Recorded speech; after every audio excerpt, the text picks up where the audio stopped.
अभिमुक्तेश्वरानंद बोले, मैं गिरफ्तारी के लिए तैयार हूं। जी हां, अभिमुक्तेश्वरानंद के खिलाफ बच्चों से यौन शोषण के आरोप में एफआईआर दर्ज होने के बाद पुलिस ने जांच तेज कर दी है। सूत्रों के मुताबिक प्रयागराज पुलिस की एक टीम वाराणसी के लिए रवाना हो गई है। टीम उनसे पूछताछ कर सकती है और जरूरत पड़ने पर गिरफ्तारी की कार्रवाई भी हो सकती है। इधर स्वामी अभिमुक्तेश्वरानंद ने सोमवार सुबह अपने वकीलों के साथ बैठक की। उनका कहना है कि वे कानून का सम्मान करते हैं और गिरफ्तारी के लिए तैयार हैं। फिलहाल पुलिस पूरे मामले की जांच में जुटी है और आधिकारिक बयान का इंतजार किया जा रहा है। लगाया गया है और उसकी फुटेज कहाँ है? तो उन्होंने तो चप्पे चप्पे पर लगा रखा था कि कुछ भी घटना होगी हम उसको वार रूम से देख लेंगे। तो उनके यहाँ तो सब रिकॉर्ड होगा ना।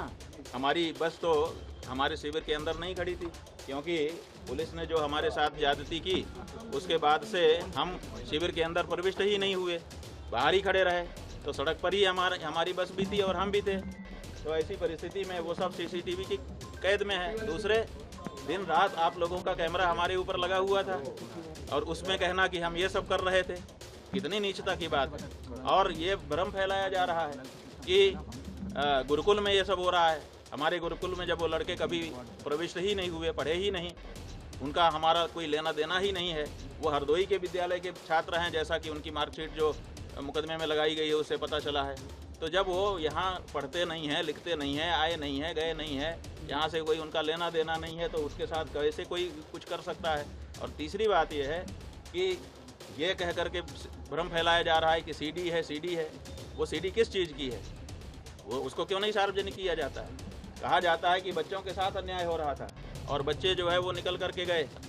हमको आकर के उन्होंने बताया, जैसा कि देखिए कोर्ट में क्या है हम नहीं बता रहे हैं, लेकिन जो सार्वजनिक रूप से आशुतोष ब्रह्मचारी ने कहा है उसके आधार पे हम आपको बता रहे हैं कि वो कह रहे हैं कि बच्चों ने आकर के हमको बताया कि हमारे साथ ये हो रहा है।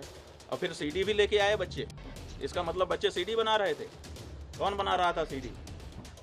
बच्चे बना रहे थे या कोई दूसरा ही बना रहा था? तो ये सब ऐसे सवाल हैं जिनका जवाब आने वाले दिनों में पूछा जाएगा और उसको जवाब देना पड़ेगा। महाराज जी, किस एजेंसी पर आपको भरोसा है? ये बात ये है बंधु, इसको समझिए और आपके माध्यम से जनता भी समझे कि सनातन धर्म को नष्ट करने के लिए कुछ लोग चोला पहन करके आ गए हैं। अपने आप को हिंदू हिंदू कह रहे हैं।